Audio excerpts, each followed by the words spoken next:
읽어드린 말씀을 가지고 위대한 유산, 새로운 부르심이라는 제목으로 함께 말씀을 나누겠습니다. 위대한 유산, 새로운 부르심은 2012년도 우리 브라이트 처치의 교회 표기도 합니다. 오늘은 1년 우리 교회의 목표, 표가 되는 말씀으로 설교를 하도록 하겠습니다. 미국의 유력한 일간 신문인 뉴욕타임즈라는 신문이 있습니다. 그 뉴욕타임즈 1월 5일자, 원래입니다. 따끈따끈한 소식인데요. 1월 5일자에 미국 사회에서 이 계층 간의 상승, 이 굉장히 하층면에서 좀 이렇게 가난한 사람에서 좀 성공하고 돈 많은 부자로 계층이 상승하는 것들이 점점 어려워지고 있다는 그런 보도가 나왔습니다. 특별히 미국 사람들은 여러 가지 정명이나 증거거리를 통해서 이야기하는 것이 익숙한데요. 그 신문에도 두 개의 어떤 조사와 논문을 통해서 이야기를 하더라고요. 마르쿠스 잔티 스웨덴대 교수의 논문을 들어서 이렇게 이야기합니다.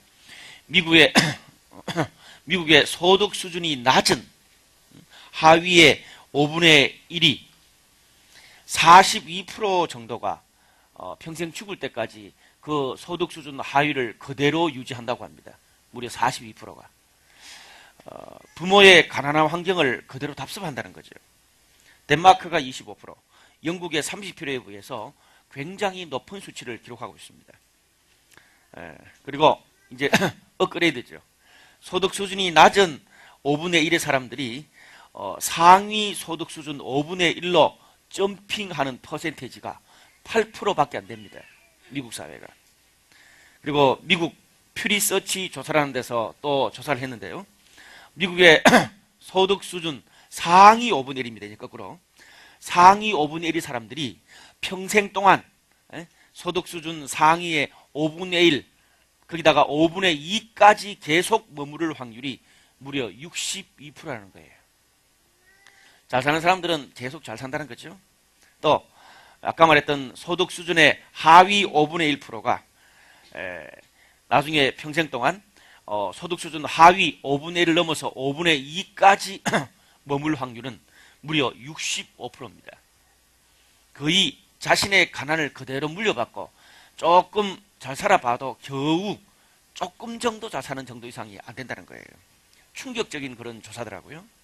이처럼 신분의 상승이 어려운 것은 빈부격차가 심해지면서 이 가난한 집 아이들이 부잣집 출신의 아이들보다 출발 자체가 너무나 미진하기 때문에 계속적으로 성장하는 것이 미약할 수밖에 없다는 것입니다.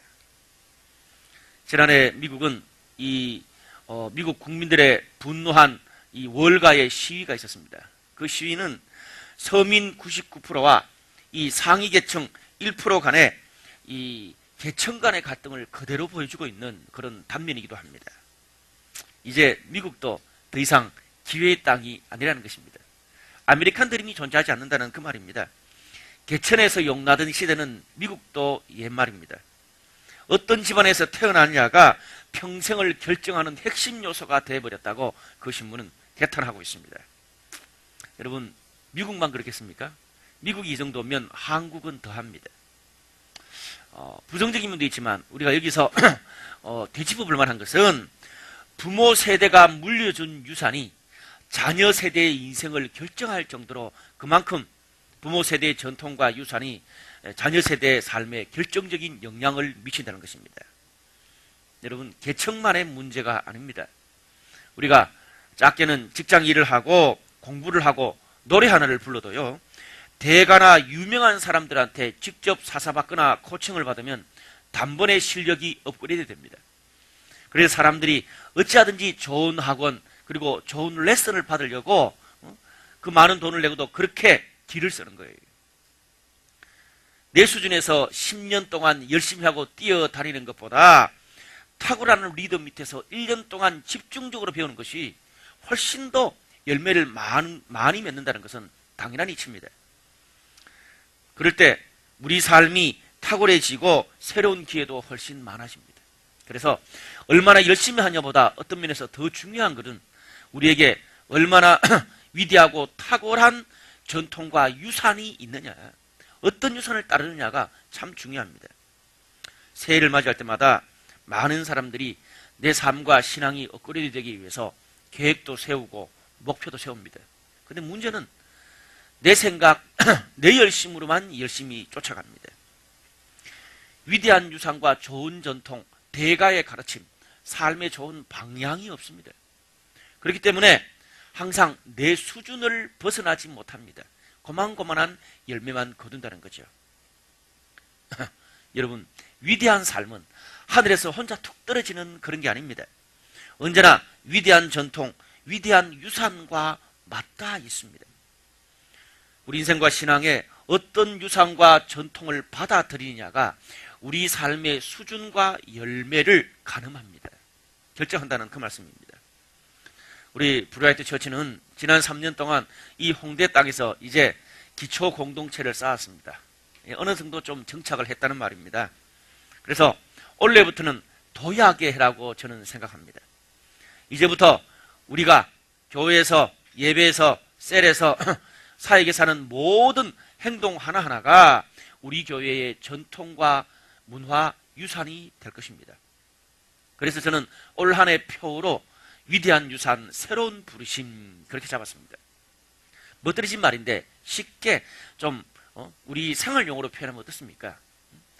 우리에게 있는 전통과 유산이 좋을수록 우리 삶이 더 탁월해지고 열매도 많아진다는 그 말입니다. 저는 올 한 해가 저와 여러분들이 인생뿐 아니라 우리의 가정과 셀과 교회에도 정말 탁월한 열매, 위대한 하나님의 기회가 열리게 되기를 바랍니다. 오늘 본문의 말씀은 이스라엘의 절기 중에 가장 유명하고 오래된 6월절 무교절에 대한 이야기입니다. 지금부터 무려 3000년에서 학자에 따라 좀 다른데 3500년 전에 있었던 일입니다. 오늘 제가 본문을 이야기하는 것은 6월절 무교절의 규정이 구체적으로 어떤 것이냐, 그 내용의 포인트가 있는 게 아니라 왜 6월절이 자자손손 계속 전해 내려오는 이스라엘의 전통과 유산이 되었을까, 거기에 포인트를 맞춰서 저는 말씀을 좀 전하고 싶습니다. 내용을 요약하면 이렇습니다. 6월절의 내용은 하나님이 이스라엘 백성들을 이집트에서 탈출시킬 때 무려 9가지 재앙과 저주를 이집트에 쏟아부었습니다. 그런데 이집트의 파라오 왕이 고집 피우고 도무지 보내주지 않자 드디어 10번째 재앙을 이집트에 내려보냅니다. 그 재앙은 이집트에 있는 사람이나 짐승 할 것 없이 첫 번째 태어나는 것은 사람이나 짐승이나 다 죽이는 그 재앙을 보내게 됐습니다. 그런데 그 재앙을 이집트에 보내기 전에, 실행하기 전에 하나님께서 이스라엘 모든 백성들에게 6월절과 무교절을 지킬 것을 명령하고 있습니다. 이렇습니다. 6월절, 무교절 저도 많이 헷갈렸습니다. 좀 쉽게 요약하면 여러분 그 성탄절을 앞두고 하루 전날이 성탄절 이브잖아요. 밤을 셉니다. 성탄절 이브 때는 스님들도 밤을 샌다는데요. 하여튼 그렇게 1월 14일, 우리로 말하면 신년의 그 1월 14일 전야가 6월절입니다. 이스라엘 민족의 6월절인데 그때 어린 양을 잡아가지고 그 피를 들어가는 출입문, 대문과 문설주 인방에다 다 바르고 밖에 나오질 않습니다. 6월절에. 그리고 그 다음 날인 1월 15일부터 한 주간이 무교절입니다. 그러니까 무교절 이브 1월 14일이 6월절이고 1월 15일부터 한 주간이 무교절이라고 생각하시면 됩니다. 그 무교절은요, 7일 동안 오늘 성경 이야기처럼 이 누룩이 없는 그런 무교병, 이 부풀지 않는 그런 딱딱하게 맛이 좀 없더라고요. 부풀지 않으니까. 그래서 이 부풀지 않은 누룩 없는 무교병을 먹고 썬 나무를 먹습니다. 그러면서 아무런 자기의 어떤 노동, 자신의 일을 하지 않고 지냅니다. 그리고 첫날과 끝날, 무교절 이 첫날과 끝날에 함께 모여서 거룩한 날로 예배를 드립니다. 이게 오늘 6월절과 무교절이에요. 본문은 긴데 심플하죠. 그런데 왜 이렇게 10번째 재앙으로 이집트의 모든 첫 소생을 죽일 때 이렇게 이런 6월절과 무교절을 지키라고 했을까요? 하나님 다 이유가 있는 것입니다. 이집트에 저주가 찾아왔을 때 하나님의 명령에 따라서 6월절과 무교절을 지키면서 그 어린 양의 피로 출입문을 바르고 문설주를 바르는 모든 이스라엘 사람들과 집은 하나님이 죽이지 않고 그냥 넘어갔어요. 보호해 주셨어요. 여러분, 어떤 면에 내가 그 자리에 있었다 그러면 진짜 생뚱맞았을 거예요. 열역사를 받았을 것입니다. 아니, 무슨 똥단지처럼 어린 양을 죽여가지고 출입문에다가 피를 바르고, 그게 지금 디자인이 맞냐 이거예요. 그것도 모자라가지고 이 집에 이렇게 문 설주에다가 다 바르면 집이 뻘겋게 어떻게 됩니까? 그 피는 또 어떻게 지웁니까? 얼마나 귀찮습니까? 네. 그래서 아마 거기다가 맛있는 그런 떡, 빵 많이 놔두고 왜 맛없는 그런 무교병을 먹으면서 거기다가 쓴 나물까지, 그것도 하루도 아니고 일주일을 먹으면서 일도 못하게 하고 돈도 못 벌고, 이 무슨 짓이냐? 그렇게 말할 수 있는 거 아니에요. 그 짓을 하라는 거예요. 왜? 그렇게 하나님 명에 따라서 할 때 이집트의 저주가 왔을 때 이스라엘 백성 집을 보호하겠다, 그 말입니다. 근데 더 재밌는 것은 3000년 전에 이집트를 탈출할 때만 그렇게 하라는 것이 아니라 오늘 본문의 14절과 24절 말씀을 보니까 이 날을 기념해서 신앙의 절기로 삼아서 자자손손 계속 6월절마다 어린 양의 피로 계속 대문을 뻘겋게 칠하라는 거예요. 여러분, 자손들이 볼 때 뚜껑 열릴 일 아닙니까? 여러분, 수백 년, 그 시절에 봤던 자녀들은 그래도, 이집트 땅에는 저주가 내렸는데 우리 땅에는 저주가 안 내렸다, 아니까 그렇게 할 거 아니에요. 근데 수백 년 지난 뒤에 자손들에게 그렇게 하라 그러면 그 자손들의 반응이 어땠을 것 같아요? 뭐 이런 고리타분하고 말도 안 되는 것을 지키라 그러냐? 반발하지 않았겠어요? 여러분, 얼마 있지 않으면 2주 뒤에 구정입니다. 보통 구정 때 부모님들이 자녀들에게 명절에 뭐하라 그럽니까? 와가지고 친척들한테 세배해라, 그리고 산소 가서 뭐 벌초하자, 그리고 카드 보내라. 아니, 엄마 왜 그래? 좀 이 명절 때라도 좀 쉬어야 될 텐데 TV도 좀 보고 친구도 만나고. 짜증냅니다. 저희 집에서도 그런 일이 있습니다. 항상. 그럴 것을 예상해서 하나님께서 미리 오늘 이스라엘 백성 그 뒤에 자손들에게 일러주라고 말합니다. 오늘 본문 26절과 27절 말씀 보니까 이런 말씀이 있어요. 이후에 너희의 자녀가 묻기를 이 예식이 무슨 뜻이냐 하거든. 짜증나게 왜 하냐 이렇게 말하거든. 너희가 말해주라는 거예요. 이는 여호와의 유월절 제사라. 하나님이 이집트 사람에게 재앙을 내리실 때에 이집트에 있는 이스라엘 자손의 집을 넘어서 우리 집을 구원하셨다고 하라, 그렇게 말합니다. 무슨 말입니까? 하나님의 명령을 따라서 유월절을 지키고 무교절을 지킨 그런 사람들, 정말 생뚱맞지만 문에다가 어린 양의 피로 도배를 하고 문설주를 다 바른 그런 이스라엘 백성, 그런 신앙인들을 하나님께서 구원하고 보호하셨다는 것을 너희가 기억해라, 그 말입니다. 하나님은요, 하나님의 그 유월절을 통해서 하나님의 백성들을 보호한 것을 한 번으로 끝내지 않으셨습니다. 그때의 신앙과 기적이 자자손손 계속되기를 지금 오늘 본문을 통해서 원하고 계신 거예요. 그래서 자자손손 계속되게 하기 위해서 생활 속에서 그들이 지킬 수 있는 그런 방법, 그런 형태, 또 그런 여러 가지 제도를 만들어서 자자손손 계속되도록 하셨습니다. 말만 한 게 아니에요. 지킬 수 있는 다양한 방법을 통해서 자자손손 전달되게 하셨다는 것입니다. 그리고 나중 사람들이 도대체 무슨 뜻이야? 전혀 이 형식이 뭔지를, 내용이 뭔지를 모를까봐 3000년 전에 있었던 그 유월절 그때 이집트에서 어떤 어려움과 어떤 과정과 어떤 하나님의 역사가 있었던 것들을 세세하게 구약 성경에, 무려 모세오경에 엄청나게 반복하면서 기록까지 해놨습니다. 그래서 그 내용과 형식을 볼 때 그 있었던 히스토리와 그 의미가 뭔지를 알도록 해서 자손들에게 전달하셨어요. 그래서 후손들이 세상의 풍파와 고통과 저주가 자신의 삶에 찾아올 때 과거에 3000년 전에 신앙의 선조들이 그랬던 것처럼 하나님의 명령을 따라서 유월절을 지키는 성도들의 삶을 하나님께서 지금도 보호하고 지금도 구원해 주신다는 사실을 너희 후손들이 기억하도록 하셨습니다. 이게 유월절을 자자손손 지키라고 한 이유인 것입니다. 여러분, 구약 성경을 보면요, 유월절뿐 아닙니다. 여호수아 4장 1절에서 9절까지 말씀을 보면 이스라엘 백성들이 이제 가나안 땅에 들어갑니다. 하나님의 도우심으로 요단강을 건넙니다. 근데 요단강을 건너고 난 다음에도 하나님이 오늘 말씀과 비슷한 요구를 이스라엘 백성들에게 하십니다. 각 지파마다 한 사람 뽑아가지고 이제 요단강 막 건너가고 있는데 거기서 요단강 바닥에 있는 큰 돌들을 어깨에 매라 그래요. 여러분 열받을지 알아요. 지금 빨리 건너가야 되는데 무슨 강바닥에 있는 돌을 어깨에 메고 가라는 거예요. 우리 짐 그러면 내 짐을 우리 가족들한테 넘겨야 되는데 각 지파의 대표 한 사람씩 그 요단강 바닥에 돌을 어깨에 지고 가가지고 나중에 가나안 땅에 가서 자기 사는 곳에다가 두라는 거예요. 그러고 난 다음에 나중에 후손들이 이 돌은 뭐냐 그렇게 물을 때에 하나님께서 도우셔서 기적적으로 요단강을 건넜다는 것을 이야기해 주라는 거예요. 기념하라는 거예요. 자자손손 계속 이야기해 주라는 거예요. 우리가 구약 성경을 보면 이스라엘 백성들이 하나님의 절대적인 도움으로 역사적으로 결정적인 기적을 경험할 때마다 하나님은 한 번 그냥 지나가지 않고 기억할 만한 상징물을 계속 세워서 그들이 삶에서 계속 하나님의 기적과 역사를 기억하도록 했어요.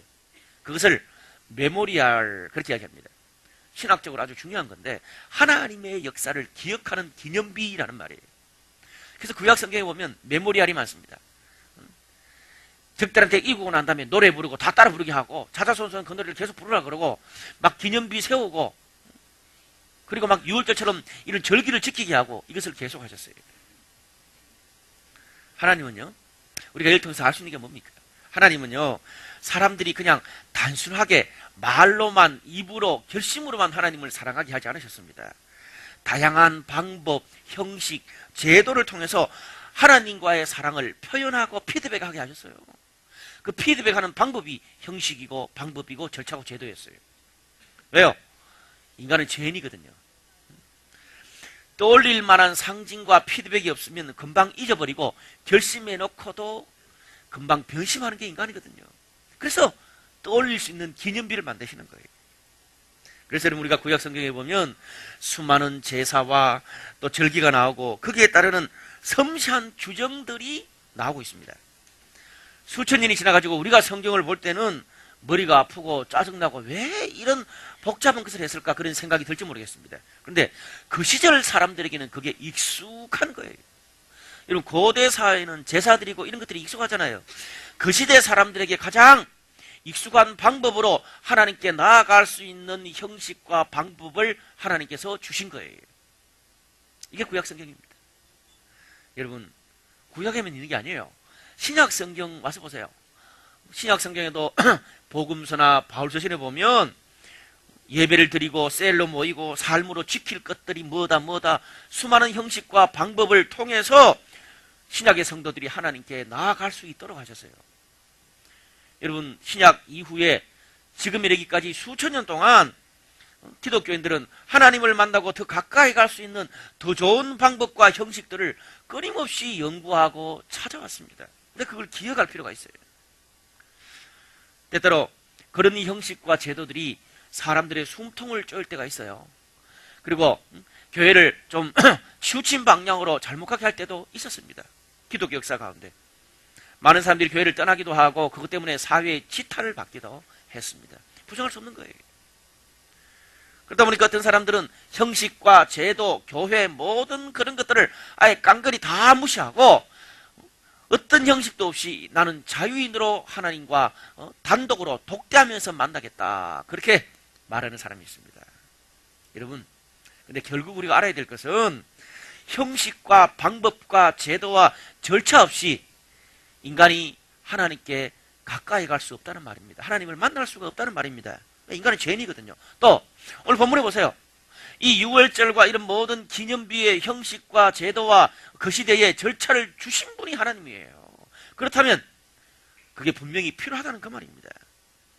문제는 형식과 제도 자체의 문제라기보다 그 형식과 제도를 그 뜻을 우리가 잘 그 본질을 이해하고 오늘날 우리 시대에 어떻게 잘 적용하는가의 문제입니다. 쉽지 않지만 그런 적용하는 문제가 우리들에게 있다는 말이에요. 구더기가 무서워서 된장을 못 담는다고 요즘 젊은 세대들을 보면서 좀 아쉬운 게 제가 한 가지 있습니다. 저도 젊은 시절에 그랬어요. 뭐냐면 답답한 형식과 제도에 숨통이 쪼여서 그런지 아예 좋은 형식, 좋은 유산, 좋은 전통, 좋은 제도를 아예 눈 돌리려고도 하지 않습니다. 관심 자체가 없어요. 그러니까 어떻습니까? 우리 삶에 열심히 살긴 사는데 내 수준을 뛰어넘지를 못하는 거예요. 세상에 조그만 파도와 고통과 염려가 찾아와도 그 염려의 파도에 치여가지고 내 신앙이 흔들리고 표류하게 되는 것입니다. 여러분, 요즘 먹고 사는 거하고 별 상관이 없는 인문학이 뜨고 있습니다. 제가 주로 인문학을 공부를 했습니다. 인문학을 공부했는데요. 사실 그거는 먹고 사는 것과 현실성과는 별 상관이 없는 인문학이 뜨고 있더라고요. 이유가 뭘까 생각해 봤습니다. 지금까지 한국 사회에서 인문학 열심히 한다고 돈 많이 버는 거 아니거든요.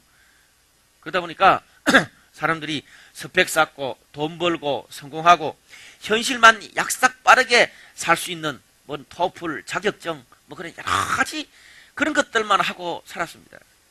그런데 그렇게만 살다 보니까 어떤 문제가 생깁니까? 인생의 의미, 목적, 방향이 뭔지도 모른 채 성공하고 죽도록 돈만 벌고 석기 타고 이게 다라. 돈 벌고 집 사고 석기 타고 이게 다라. 이게 아니다 싶어가지고 이 본질을 연구하는 인문학을 다시 공부하게 된 거예요. 균형이 필요해요, 여러분. 균형이. 자, 조금 어려운 말을 했습니다. 좀 인문학적으로 나갈 거니까 바로 그냥 잘라 그러는데 여기서 끝내고 네. 로맨스로 갈게요. 여자와 남자가 사랑을 해도 바로 좋아하잖아요. 할렐루야. 예. 여자와 남자가 사랑을 해도 그렇습니다. 마음으로만 하지 않습니다. 여자들이 남자한테 제일 불만이 뭐예요? 당신의 사랑을 나에게 확인할 수 있는 구체적인 증거를 달라. 메모리알을 달라는 겁니다. 사랑의 유월절을 내한테 제시해 달라는 거예요. 그래서 어떻게? 6월절에 그 사랑의 6월절 절기를 나한테 선포해요. 어떻게?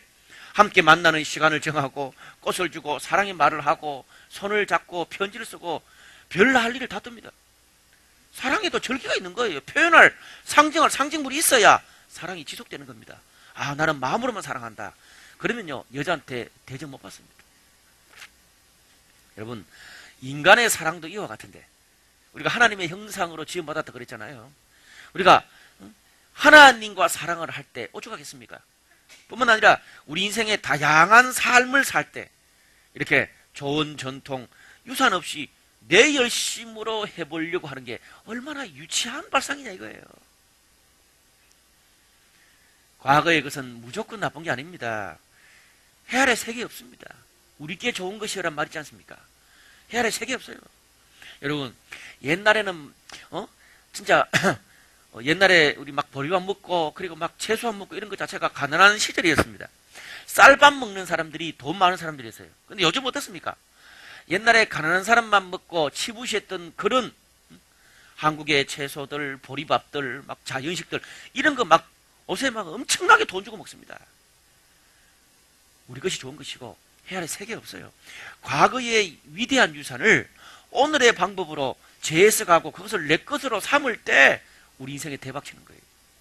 여러분, 탁월한 리더들 삶을 저는 연구하는 데 관심이 많습니다. 탁월한 리더들, 뭐 비즈니스나 교회나 삶에서 뭔가 탁월한 열매를 거둔 사람들의 특징이 뭔지 아세요? 과거의 전통을 멋들어지게 자기 것으로 해석하는 경우가 거의 대부분입니다. 분명히 좋은 유산이 있는 거예요. 신앙생활도 결국 좋은 유산과 신앙의 전통이 우리를 더 업그레이드 시킵니다.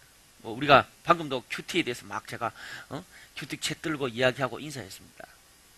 여러분, 큐티도요 사실 오래전부터 내려온 기독교의 좋은 신앙의 유산 중에 하나입니다. 이게 처음부터 그렇게 생긴 게 아니에요. 처음에는 무턱대고 하나님의 말씀이라고 성경을 그냥 무턱대고 읽었어요. 저도 대학교 때 무턱대고 읽었습니다. 여러분, 무대뽀로 성경을 창세기부터 계시록까지 읽어보십시오. 어떻습니까? 뜻도 모르겠고 뭐 낳고 이러고 스트레스 받고 지겹고 분량도 많고 저는요 창세기, 출애굽기, 레위기를 넘어본 역사가 없어요. 거의 레위기에서 막 제사 절차 만들고 고치고 세우고 열받아가 거의 레위기를 못 넘어갔습니다. 그래서 구약은 어렵겠다. 신약으로 가자. 마태복을 못 넘어가겠더라고요. 첫 장부터 낳고 하니까 스트레스 확 받는 거예요. 예. 그냥 무턱대고 읽는 게 쉬운 게 아니에요. 그러다 보니까 일반인들이 성경을 가까이 하기가 쉽지 않았어요. 하나님의 말씀이 정말 중요하다. 정말 중요한 걸 알겠는데 쥐기면서 못 읽겠어. 그래서 요즘 쉬운 번역본도 읽고 뭐 그렇게 하는 거예요. 그러다 보니까 사람들이 어떻게 해요? 우리 선조들이 성경을 일상 속에서 쉽게 읽을 수 있도록 여러 가지 방법을 연구하다 보니까 큐티라는 게 나온 거예요.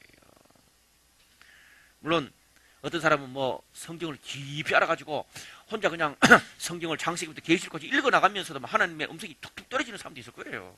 그렇게 하세요, 계속. 그럼 좋겠지만 대부분의 사람들 그렇지 않습니다. 이렇게 딱 하루에 읽을 수 있는 분량이. 여러분, 우리가 현대인들이 얼마나 바쁩니까? 하루 15분 큐티하는 것도 힘들어 죽겠는데 성경을 여러분 한 권씩 읽으려면 하루에 2-3시간씩 어떻게 해요? 쉽지 않다고요. 그래서 큐티를 하고, 큐티도 모자라가지고 어떨 때는 여러분 작년 동안 우리를 시험 들게 했던 이 예레미야서 처음부터 죽인다 살린다 경고만 계속 몇 달 동안 오니까 죽겠더라고요. 그래서 제가 열받아가지고 그 큐티 본문 나누는 우리 후배 목사한테 가서 욕을 막였어요. 야, 그것도 하루 이틀이지 자꾸 죽겠다 그러는데 정말 죽겠다. 야, 좀 다른 본문 해라. 그래가 다른 데 갔다가 다시 또 오더라고. 형님, 요거도 물 때 예레미야를 다 끝내야 되겠습니다. 쉽지 않아요. 그래서 잘 모르는 그런 예언서 같은 경우는 지침서가 좀 필요해요. 여러분, 어떨 때는요, 목사님 저도요, 성경 읽으면서 무슨 말인지 헷갈릴 때가 많아요. 그럴 때는 어떻게, 옆에 있는 거 읽으니까 훨씬 더 은혜가 돼. 할렐루야. 나는 무슨 뭐 성경의 학자라고 나는 자존심 있지 안 본다. 쓸데없는 소리 하지 말고, 모를 때는 그냥 읽어요. 다 필요한 거예요. 큐티도 약점이 없는 게 아닙니다. 제가 아는 여러 사람들 중에 큐티가 성경을 너무 잘라서 본다. 그러다 보니까 성경을 통으로 보지 못한다. 그래서 너무 주관적으로 해석한다. 그래서 지침서가 있잖아요. 그래서 그렇게 비판하는 사람들이 있습니다. 일리가 있는 말이라고 생각합니다. 그런데 바쁜 일상 속에서 다수의 사람들이 이렇게 쉽게 성경을 접할 수 있는 방법 중에 이만한 방법이 있다면 나와보라 그래요. 그건 자기들도 동의해. 자기야 목사니까 앉아서 하루 종일 성경 읽으면 되지만 앉아서 직장생활하고 공부하고 뭐 사업하는데 그걸 읽을 시간은 되십니까? 하루 15분만 큐티해도 대단한 거지. 이런 부족한 것은 우리가 통으로 읽는 것들을 하면 됩니다. 감사한 것은 이제 원래 대학부에서 한번 수련회 때 이 통독을 한번 도전해 본다고 우리 김선민 강사님이 이야기하시더라고요. 같이 합의했는지 혼자 결정했는지 모르겠지만 하여튼 하세요 그냥. 대학부에서 한번 도전해보고 좋으면 우리도 한번 해보려고요. 직장인 라이프 스타일에 맞추어서. 여러분, 이 통독도 신앙에 좋은 유산입니다. 그것도 우리가 잘 우리들에게 접목시키면 되는 것입니다. 우리 교회는 큐티를 참 강조하는 교회입니다. 그래서 저는 항상 이렇게 말합니다. 성도가요, 일주일에 4번 이상 큐티를 꾸준히 지속하잖아요. 그러면 자신의 문제의 60-70%는 스스로 다 해결받습니다. 그래서 큐티만 배워서 꾸준히 일주일에 4일 이상 해도 신앙의 반은 먹고 들어간다고 저는 생각합니다. 여러분, 지난 한 해 동안 이 하나님의 말씀을 묵상하는 큐티를 통해서 얼마나 많은 성도들이 자신의 신앙 어려움을 극복하고 신앙을 지켜왔는지 모릅니다. 1월달 큐티 책도 안 사고 그냥 안 하신 분들은 오늘 책 사고 다시 하세요. 여러분, 우리는 매주마다 예배를 드립니다. 예배도 사실은 기독교 최고의 유산 중에 하나입니다. 하나님을 알고 하나님과 서로 사랑을 주고받는 많은 방식 중에 하나님이 뭘 선택해서 그렇게 하면 좋겠나 싶어서 선택한 게 예배예요. 우리가 선택한 게 아니야. 하나님이 그렇게 만들어 놓은 거지. 신구약 성경에 가장 많이 나오는 게 예배입니다. 하나님은 예배를 통해서 성도들과 함께 만나주시고 또 우리는 하나님께 도움을 받고 사랑을 받고 축복을 주고받습니다. 한 주 동안 살 수 있는 모든 힘과 능력과 은혜를 예배를 통해서 주세요. 그래서 우리가 꾸준히 주일 예배를 빠지지 않고 참석만 해도 신앙생활은 유지가 될 수 있습니다. 여러분, 그래서 비가 오나 눈이 오나 예배를 빠지지 않고 꾸준히 참석하는 습관은 저는 신앙에서 가장 중요한 습관 중에 하나라고 생각합니다. 근데 많은 크리스찬들이 이 습관이 안 돼 있어요. 결혼식이라서 빼먹고, 피곤해서 빼먹고, 놀러 간다고 빼먹고, 마음이 힘들어서 빼먹고, 마음이 너무 기뻐서 빼먹고 그래요. 여러분, 이렇게 빠지는 게 익숙한 사람은 안 봐도 신앙이 그냥 늘 널뛰기를 하는 사람입니다. 내가 하는 신앙이, 내가 믿는 신앙이 왜 나의 삶에 파워와 어떤 열매와 의미를 주지 못하냐, 그런 이야기를 하는 사람들이 있어요. 여러분, 하나님이 이렇게 좋은 방법을 다 마련해 놨어. 하나님께 나올 수 있는, 우리 신앙이 건강할 수 있는 좋은 방법을 다 마련해 놨는데 쥐가 잘못 살아놓고 하나님이 나를 왜 이렇게 대하냐, 신앙이 소용이 없다고 불평을 합니다. 억지죠. 또 어떤 사람들은 예배 와도 집중을 못합니다. 예배 습관을 잘못 들였어요. 늘 예배 중에 스마트폰 눌러댑니다. 그 스마트폰, 내가 그래서 언젠가 뒤에 있는데, 우리 김선민 강사님 설교할 때 뒤에 있는데 내 앞에 있는 사람이 스마트폰을 막 눌러. 나는 진짜 뭔가 깊이 있는 뭘 하는 줄 알았어. 별거 없더라고. 네이버 검색하다가, 페이스북도 하다가, 트위터 하다가, 그리고 쭉 하다가, 여자 얼굴 봤다가, 뭐 그런 거야. 별거 없어. 예배 때 눌러대. 아니면 뻑하면 예배 때 전화로 왔다 갔다 하고, 아니면 별일도 없는데 계속 찬양하고 설교할 때 계속 밖에 들었다 나갔다 돌아다닙니다. 간혹 찬양팀 중에는 노래 부르거나 노래 부를 때는 막 뜨겁게 노래 불러. 설교 시간이 없어. 자, 왔다 갔다 해. 근데 노래 부르러 오는 거지 예배 드리러 오는 건 아니거든요. 여러분, 우리에게 좋은 예배 전통과 습관이 우리 삶에 익혀지면 우리의 삶의 파워가 달라집니다. 제 위에가 셀을 강조합니다. 여러분, 셀도 기독교 신앙에 정말 초대교회 때부터 성경에서부터 있었던 좋은 유산입니다. 예배만 드리고 가지 말고 셀에서 교제하고 삶을 나누고 지속적으로 공동체를 이뤄서 신앙생활 하라고 계속 강조를 합니다. 여러분, 이유가 있습니다. 셀에서 안정스럽게 정착한 사람은 교회 생활에도 잘 정착을 하더라고요. 그래 되어지면 내가 좀 힘들고 내가 신앙이 좀 들쑥날쑥해도 셀이라는 배에 우리가 몸을 실었거든. 그럼 어떻게? 그냥 그 배가 가는 대로 따라가기만 해도 우리 신앙은 그대로 유지가 될 수 있는 것입니다. 제가 거듭거듭 이야기하지만 작년 한 해 동안 교회를 거의 나오지 않고 신앙생활을 떠난 사람들의 대부분이 거의 99%가 셀 생활에 정착을 하지 못한 사람들이 대부분입니다. 여러분, 이렇게 교회에서 셀, 소그룹에 정착이 안 되고 관계 맺고 정착이 안 되면 어떻습니까? 계속 신앙이 널뛰기 할 뿐만 아니라 이 교회 돌아다니고 저 교회 돌아다니고, 이 교회 상처받아서 또 저 교회 가고, 저 교회 상처받아서 또 힘들고 몇 년 빠지다가 다시 돌아오고, 이게 반복돼요. 그래서 이 신앙의 선조들이 예배나 셀이나 이런 것들이 필요해서 다 좋은 전통과 유산으로 만들어 놓은 거거든요. 이러면 사실 우리가 큐티나 예배나 셀 모임이나 이 세 가지만 꾸준히 지속해도 신앙생활의 반은 저는 저절로 된다고 생각합니다. 내 신앙의 문제가 뭔가 상담해보면 정말 깊이 있는 고민을 하는 사람이 많습니다. 깊이 있고 다양합니다, 고민이. 여러분, 신앙생활의 문제가 그렇게 복잡하지 않습니다. 성경은 단순하게 이야기합니다. 단순하다고. 이거 세 개가 안 돼서 신앙생활이 헤매는 거예요. 그냥 큐티, 예배, 셀. 다른 데서 답을 찾으려고 그러지 마세요. 기초가 안 되는데 무슨 더 이상의 고난도가 필요하겠습니까?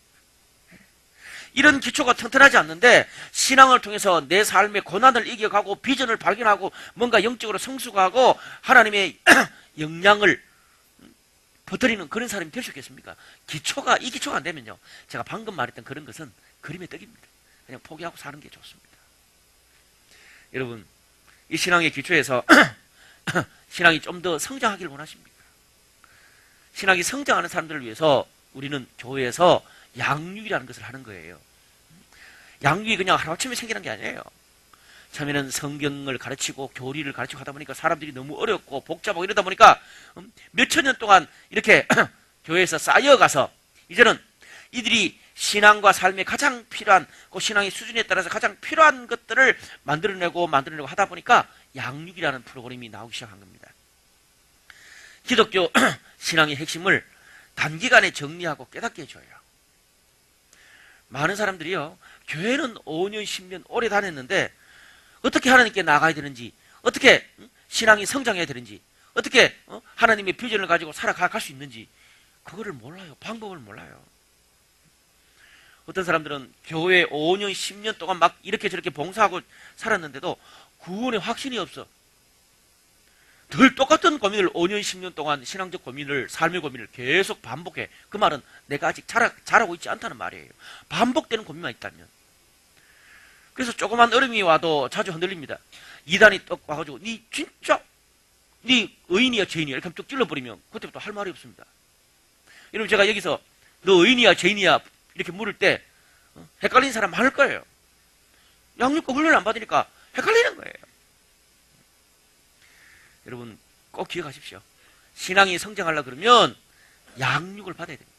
그래서 저희들은 기초신앙훈련, 신앙의 가장 핵심이 되고, 기초라고 해서 수준 낮은 게 아니에요. 기초, 본질, 핵심 다 똑같은 말입니다. 어떤 면에서. 신앙의 본질이 되는 기초신앙훈련, 또 큐티학교, 성경학교를 저희들이 하는 이유가 여기 있습니다. 저희끼리는 이거 덜덜 뽑습니다. 왜? 이거라도 좀 한 2개 이상 하고 나면 조금 신앙이 어느 정도 자리 잡거든요. 그래서 신년 초에 저희들은 좀 몰아치기로 합니다. 신년에. 사람들이 보통 신년에 새로운 결심을 하잖아요. 이 결심이 변하기 전에 그냥 신년에 몰아서 할 거예요. 이를 마지막 주에 저희들이 할 거예요. 내가 한 번도 안 해봤다. 그런 분들은 꼭 하시기를 바랍니다. 여러분, 그리고 또 성경이 우리에게 말하는 좋은 유산은 뭡니까? 다른 사람을 위해서 봉사하며 살아라는 거예요. 모든 에너지를 자기 자신만을 위해서 쓰고 사용하지 말라는 거죠. 물론 다른 사람을 위해서 봉사하는 게 자신의 어떤 스케줄과 자신의 상황에 맞게 해야 되죠. 최소한 한 가지라도 다른 사람을 위해서 봉사하면서 살아라는 거예요. 그래서 우리가 주일에 작은 것 하나라도, 작은 일 하나라도 다른 사람을 섬기면서 살아라는 겁니다. 주일은 우리가 하나님께 은혜를 받고 다른 사람을 위해서 섬기고 봉사하고 함께하는 날이 주일이에요. 그렇게 살면 우리 삶에 여유가 생기고 행복해진다는 겁니다. 왜? 하나님이 우리를 그렇게 지었어요. 우리의 삶의 패턴은 첫날부터 6일 동안은 내일 열심히 하고 마지막 7째 날은 하나님과 함께 다른 사람을 섬기면서 봉사하면서 살도록 만들었어요. 그런 삶의 패턴으로 살 때 우리 삶이 가장 행복하고 건강하다는 거예요. 여러분, 이게 성경의 가르침과 전통이죠. 그래서 제가 올해부터 저희 교회에 봉사할 수 있는 영역들을 좀 자질구리한 거라도 더 많이 만들 생각이에요. 여러분, 별거 아니라도 해보세요. 작은 거 하나라도 꼭 매주 하는 게 아니라도 좋아요. 몇 달에 한 번 하는 거라도 다른 사람을 위해서 섬기고 봉사하며 살자고요. 오늘 저희들이 각 셀에서 1년의 목표를 세울 겁니다. 세울 때 제가 셀 안에서 한 가지 이상 서로를 위해서 역할을 하도록 하는 란을 만들었어. 교회를 위해서 할 일이 좀 제한되어 있다면 셀 안에서 내가 지금까지 함께했던 사람들을 좀 서로 섬기고 도와주는 역할을 하자는 거예요. 어떤 사람은 나는 신앙이 좀 약한데 신앙 약한 대신에 나는 맛있는 집 많이 알잖아. 그럼 어떻게? 그 사람은 주일 셀 모임 때마다 뭐해? 식당 담당. 그럼 하면 되잖아. 또 어떤 사람들은 거기에 돈 거두는 담당하고, 또 어떤 사람들은 문자 담당하고, 뭐 다양하게 할 수 있잖아요. 그렇게 많은 게 아니거든요. 어떤 사람은 생일 챙겨주는 거 담당하고, 여러분 10명이면요 생일 10번만 챙기면 되잖아요. 1년에 그냥 10번만 하면 되는 거거든요. 그런 다양한 일들을 우리 셀 안에서 서로를 위해서 좀 섬기는 한 가지 이상 역할을 셀에서 좀 하십시오. 다 셀에 와가지고 돈만 받고 위로만 받고 사랑만 받고 밥 먹을 때도 다 남들이 돈 내고 그렇게 살아보세요. 그거는요 아주 내 삶이 점점점 공고해질 수밖에 없는 거예요. 베풀고 섬기면서 살아야 돼요. 뿐만 아니라 제가 각 셀에서 뭐 1년에 한두 번이라도 사회봉사, 교회 일뿐만 아니라 사회에 기하고 살자고 사회봉사란을 또 넣었어요. 여러분, 작년에 우리 어떤 한 셀에서 고아원을 방문했더라고요. 참 감동받았어요. 뭐 새로운 것이 아니었어요. 그 셀에서 한 멤버가 몇 년 동안 돕고 있었던 고아원에 다른 멤버들이 같이 간 거예요. 여러분, 1년에 같이 한번 가는 그런 거 얼마나 좋습니까? 여러분, 그런 기회가 아니면 우리가 언제 세상을 한번 섬겨보겠습니까? 늘 나 자신만 위해 살았는데. 봉사가 중요합니다. 또 하나는 헌금입니다. 역시 헌금을, 돈을 말씀하시네요. 여러분, 성경은 돈을 중요하게 생각합니다. 돈을 어디에 쓰는가가 굉장히 중요합니다. 돈은요, 세상을 살릴 수도 있고 세상을 죽일 수도 있고 한 사람을 살릴 수도 죽일 수도 있는 게 돈입니다. 그래서 하나님은, 성경 보세요, 하나님은 돈에 관심이 많습니다. 제가 지난주에 어떤 이야기를 했는데, 어떤 모임에서 구약 성경은요, 하나님이냐 돈이냐, 하나님이냐 바알이냐, 그 두 가지의 싸움입니다. 그만큼 하나님은 돈을 중요시 여깁니다. 왜? 그 사람의 진정한 마음은 우리의 돈이 가는 곳에 있기 때문에 그렇습니다. 우리가 주일 예배가, 일주일에 한 번 드린 주일 예배가 시간의 헌신이라면 11조는 재정의 헌신입니다. 성경의 명령이기도 하죠. 사실 이 11조 그러면 하지 않는 사람에게는 굉장히 부담입니다. 여러분, 월급과 아르바이트 10분의 1을 하나님한테 떼서 드리고 난 다음에 어떻게 삽니까? 저도 처음에는요, 진짜 힘들었습니다. 어떻게 이렇게 살 수 있냐? 그러다가 한 몇 달 하다가 때려치우고 몇 년 하다가 때려치우고 뭐 들었다 놨다 많이 했습니다. 여러분, 어렵기 때문에 11조 하는 삶 자체가 내 삶에 하나님이 10분의 1이 없음에도 하나님이 10개 다 가지고 사는 사람들보다도 더 풍성하게 살 수 있도록 하나님이 채우심을 보여주는 증거를 내가 경험하는 거예요. 오죽했으면 구약의 말라기라는 성경에 하나님이 11조 해놓고 시험해봐라. 네가 요즘 말로 하면 가계부에 딱 기록해봐라. 11조 하는 나라고 안 하는 나라고 딱 대조표 딱 비교해놓고 살아봐라. 하나님이 역사하시는지 아니는지 해보라는 거예요. 여러분, 그래서 이 11조는 10분의 1은요 믿음 없이는 못 드립니다. 근데 드리고 나면 하나님의 역사와 하나님의 채우심을 경험해요. 제가 우리 교회를 퍼센테이지로 따져보니까 한 5분의 2 정도 되는 사람이 11조를 하더라고요. 근데 제가 보면 11조하고 사는 5분의 2나 안 하고 사는 5분의 3이나 사는 모습은 비슷해요. 오히려 5분의 2가 더 풍성하게 살아. 믿음의 문제예요.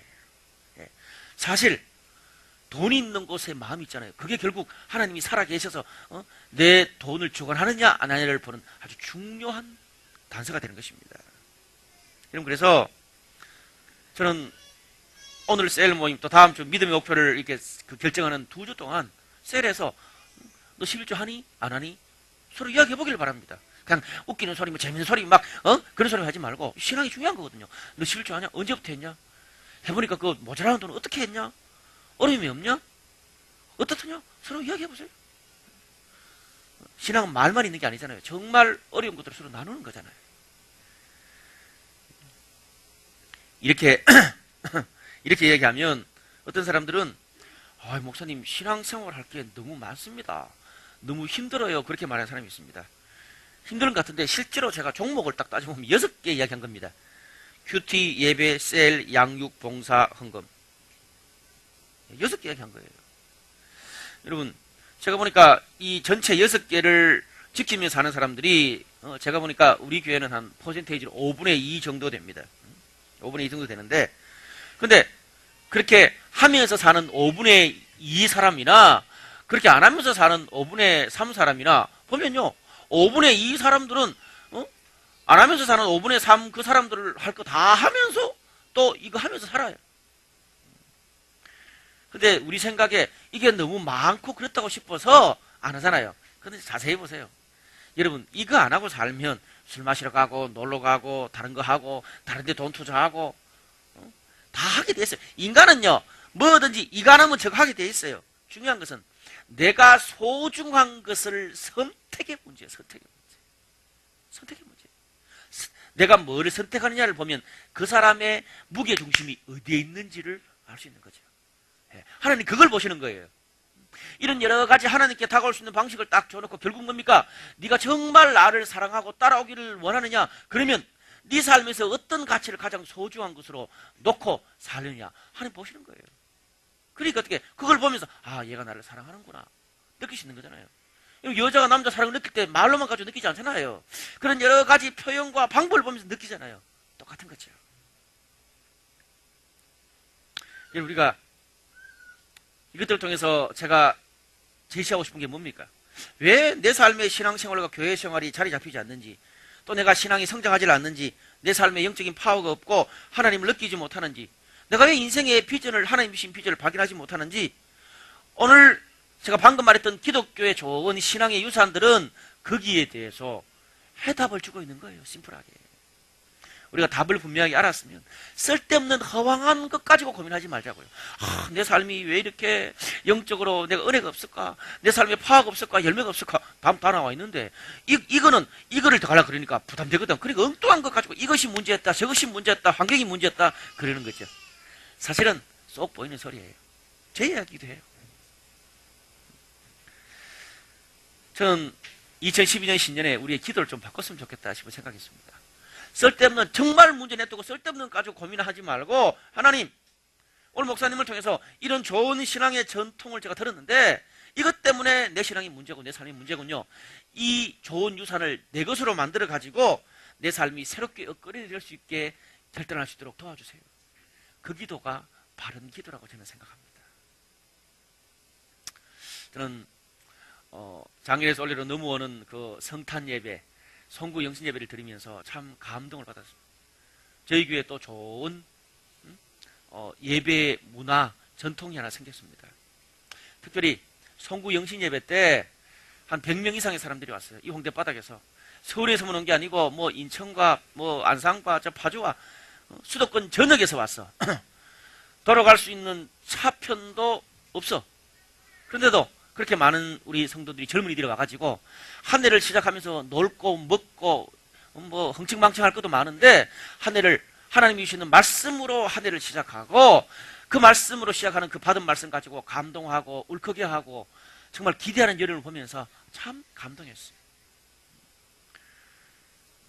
사실 뭐 돌아가는 것도 쉽지 않고, 어지간한 교회는 교회 차 봉구도 돌리는데 우리는 봉구 돌리려 그러니까 뭐 한 10시간 돌려야 될 것 같아서 못 돌리잖아요.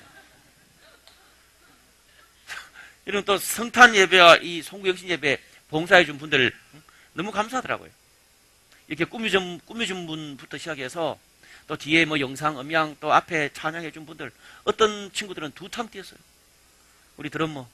사실 송구 영신 예배 때 2탕 뛰었죠. 3탕 뛰었나? 예. 송구 영신 예배 두드리고, 잠시 자고 올라가지고 1부 예배 두드리고, 2부 예배 두드리고, 진짜 힘들었을 것 같아. 그 전주에 저랑 같이 수련회 3박 4일 갔다 오고. 어디 있어? 예, 정말 고생했어요. 예, 여기. 이런 여러분, 그런 헌신이 있으니까 우리가 누리는 거예요. 어워드도 참 신선했어요. 뒤에 좀 영상이 먹통이라서 그랬지. 컴퓨터를 좀 바꿔야 될 것 같아. 우리 황 실장 좀 우리 도움을 받아가지고 좀 컴퓨터를 좀 업그레이드 해야 될 것 같아. 예. 그래서 정말 어워드도 신선했어요. 어디서 자냐? 먹을 것을 주냐 안 주냐? 어떻게 가냐? 한 사람도 찡찡거린 사람이 없어. 그냥 설교처럼 다 성숙한 태도로 어른스럽게 행동을 해서 너무 감사해요. 이것도 문화예요. 사실 한국교회 분위기에는, 제가 있었던 한국교회 분위기에는 그렇지 않았거든. 다 해줘야 돼. 먹여주고 태워주고 막 차 타고 보내줘야 되고. 근데 너무 우리 젊은이들이 잘 이렇게 성숙하게 대처해줘서 감사합니다. 다만 제가 좀 이번 주에 피드백 하면서 내년 송구 영신 예배는 좀 더 잘 지혜롭게 준비해가지고 1시 전에는 끝내는 게 좋겠다, 그런 생각이 들었어요. 그래서 2시에 지하철을 2시까지 있으니까 1시에 끝내서 지하철 타고 집에 갈 수 있는 혁명적인 방법을 좀 생각해야 되겠다 생각이 들었어요. 있어요. 왜? 11시 반부터 시작하지 말고 11시부터 시작하면 된다고요. 그 사실 11시 때 거의, 어차피 송구 영신 예배 오는 사람들은 뭐 거의 그 시간대는 있잖아요. 그래서 30분 땡겨서 11시부터 모여가지고 공연하고 어두도 하고 말씀도 듣고. 제가 보니까 감사의 시간이나 그런 새가족 속에는 뭐 좀 그냥 그때는 뺐으면 좋겠어. 그러면 한 시간이 이렇게 저렇게 줄이고 좀 찌짜뽕 하니까 이게 시간이 거의 1시 되면 끝나는 거야. 더 쉽게 이 좋은 전통을 우리 삶에 붙이도록 저희들이 고민하고 업그레이드 시킬 생각입니다. 여러분, 이런 기본적인 것뿐 아니라 우리 기독교 신앙 안에 정말 유익한 유산들이 참 많아요. 뭐 성찬, 금식, 그리고 검소한 삶, 구제와 기부, 뭐 우리 교회에서는 부활절 추수감사를 지키지만 이거 외에도 뭐 성령 강림절, 이런 여러 가지 좋은 기독교 유산을 잘 연구해서 오늘날 우리 브라이트 처치 스타일로 저희들이 잘 접목해 볼 생각입니다. 그래서 이번 상반기에 작년에 했던 초자연적인 삶 시리즈처럼 한 몇 주 동안 이런 중요한 테마들을 가지고 이것을 어떤 의미를 가지고 있고 현대에 어떤 도움을 주고 내 삶에 어떤 유익을 주는지 우리가 적용해서 우리의 신앙과 삶을 더 풍성하게 해볼 생각입니다. 여러분, 신앙생활뿐 아닙니다. 우리가 공부하고 직장생활하고 우리의 특기와 경험을 함께 나누는 것도 그런 것들이 부족해서 공부하고 직장생활하고 여러 가지 삶 속에서 힘들어하는 사람들에게는 그런 어떤 도움 하나가 얼마나 큰 어떤 위로와 정말 우리 삶에 점핑, 업그레이드를 주는지 모른단 말이에요. 또 우리 주위에 탁월한 리더들과 그런 가르침도 우리가 배울 필요가 있어요. 예를 들어 뭐 제가 좀 이렇게 우리 사회생활하고 인생 사는 데 필요한 영역들을 아주 정말 우리가 꼭 배워야 할 것들이 있어요. 몇 가지 있습니다. 자기 자신들과 다른 사람을 깊이 있게 이해할 수 있는 능력, 인간관계와 커뮤니케이션, 대화할 수 있는 그런 방법. 너무 사랑해. 그런데 대화할 수 있는 커뮤니케이션하는 방법을 모르는 사람이 많아. 그리고 어떤 목표를 세웠으면 그 목표에 맞춰서 내 삶과 스케줄과 그 일을 추진하는 그런 어떤 능력. 그리고 사람들과 함께 일하면서 리더십을 건강하게 발휘하는 방법. 어떤 사람은 일만 하면 막 완전 욕하고 막 그냥 함부로 그렇게 하는 사람이 있어. 그러니까 리더십을 어떻게 건강하게 함께 일하는가, 이것도 배워야 되는 거예요. 그리고 자신의 은사, 특기를, 그리고 자신의 성격과 성품을 개발하는 거, 재정을 어떻게 하면 잘 그렇게 컨트롤하고 관리하느냐, 이성교제와 결혼을 어떻게 지혜롭게 잘 하느냐. 여러분, 우리가 인생을 살면서 우리 주위에서 배워야 될 그런 위대한 유산과 전통들이 저는 너무나 많다고 생각합니다. 이런 것들도 배워지지도 않은 채, 이런 것들은 훈련도 되어지지 않고, 훈련은 고사하고 어떤 게 있는지도 모른 채 그냥 비즈니스를 하고 공부를 하고 아빠가 되고 막 사회생활을 하고 나중에 가정을 꾸리고, 그런 사람들이 나중에 지도자가 되니까 주위 사람들, 아래 사람들이 이 세상에 너무 힘든 거예요. 우리 교회는 젊은 교회입니다. 어른들이 거의 없어요. 그래서 여러분이 어른이라 그래서 우리가 좋은 유산을 함께 찾고 연구하고 토론하고 나누어 가지고 우리 것으로 만들어내야 돼. 여러분이 해야 돼. 여러분, 어른들이 많으면 다 어른들 스타일로만 쪼아가지고 막 압박해서 힘들었잖아요. 근데 우리는 뭡니까? 어른이 없기 때문에 우리가 책임을 져야 된다는 거예요. 우리 교회는 이미 그래서 평신도들이 사역하는 아름다운 모델들이 있습니다. 사실 다른 교회에서는 교역자들이 하는 그런 일도 우리 교회에서는 평신도들이 합니다. 우리 교회만의 장점이에요. 예를 들어 뭐 양육과 리더 훈련에도 우리 오랫동안 리더를 하고 사역했던 그런 우리 멤버들이 하잖아요. 그리고 뭐 음향도, 영상도, 그리고 여러 가지 우리의 필요한 특기들도 이렇게 나누잖아요. 여러분, 지금 작년에 영상학교 한 사람들 좀 영상학교 하지 말고 좀 봉사 좀 했으면 좋겠는데, 이런 더 많은 다양한 우리가 할 수 있는 것들을 우리 안에서 나눴으면 좋겠어요. 그래서요, 이런 모든 것들을 담아낼 수 있고, 여러분의 필요를 자유롭게 나누고 또 자유롭게 토론하고 또 같이 서로 함께 성장할 수 있는 그런 놀이터가 될 수 있는 홈피도 지금 몇 달 동안 계속 저희들이 준비해가고 있습니다. 페이스북과 트위터 세대에 맞도록 자유롭게. 뭐 교회 홈피 그러면 뭐 뻔하잖아요. 이게 좀 제가 그랬어요. 너 스타일대로 만들어봐라. 이제 몇 개월 뒤에 이제 나올 거예요. 물론 완벽하지 않지만 계속 업그레이드 되어져서 정말 그런 것들을 구현할 수 있는 것들도 우리가 만들 수 있다는 거죠. 말씀의 결론을 맺겠습니다. 여러분, 오늘 우리 1년 목표를 우리가 각 셀에서 셀 리더의 인도에 따라서 1년 목표를 우리가 잡아가지고 살 거예요. 그래서 뭐 이제 요런 2장짜리 딱 돼 있는 요거를 똑같은 거 돼 있는 2장짜리를 내드릴 거예요. 그러면 셀에서 이제 그거를 정하면 돼요. 1년 동안 우리가 어떤 잘 살겠다 그러면 그걸 구체적으로 성취할 수 있는 계획과 목표가 있어야 열매를 얻을 거 아니에요. 그래서 2장을 할 거예요. 이번 주 해서 한 장은 여러분이 가지고 한 장은 셀리들에게 제출하세요. 셀리들은 김선민 강사님 이나 우리 김화정 강사님한테 주시고, 이번 주에 해고 내고 다음 주에 또 한 번 더 줄 거예요. 그래서 다음 주, 이번 주에 안 온 사람도 다음 주에 하면 되고, 이번 주에 했는데 좀 더 업그레이드 돼서 다음 주에 완성해도 돼요. 그렇게 할 건데요. 그래서 여러분, 이걸 할 때 필요한 게 어떻게 해야 되냐.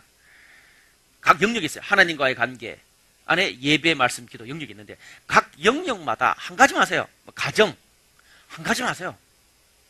여러분, 계획과 목표를 세울 때 저는요, 한 가지만 하는 거예요. 여러 가지만 할 때 오르지만 한 가지만 해. 한 가지만 해야 돼요. 그리고 구체적으로 하세요.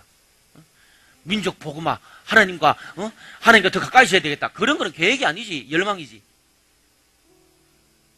예를 들어서 예배다. 그런 거 이런 사람도 있어. 내가 한 해 동안 지각하지 않아야 되겠다. 그것도 허황합니다. 그렇게 하면 돼요. 한 해 동안 지각하지 않아야 되겠다. 수치로 알 수가 없잖아. 그럼 어떻게? 내가 지각하면 우리 셀 멤버들한테 벌금을 내가 5,000원씩 낼게. 그래야 점검할 수 있잖아. 여러분, 제가 지각하지 않겠다고 1년 결정한 사람 중에 하는 사람은 단 한 사람도 못 봤습니다. 인간은 죄인이라. 그래서 내가 그렇게 할 때 피드백 시스템을 줘야 돼. 무슨 말인지 아시겠죠? 그런 게 필요해요. 그리고 할 때 각 영역에 하나씩. 예를 들어 하나님과의 관계는 예배, 말씀, 기도 영역이 3개 있어요. 그 영역 하나씩. 개인의 목표는 2개까지 허용할게요. 3개 하지 마. 2개만 해. 그 3개는 마음속에만 해. 구체적으로 실천적으로. 하나님과의 관계 영역에 하나씩. 그리고 이 개인 목표 2개. 나머지는 다 1개씩만 하세요.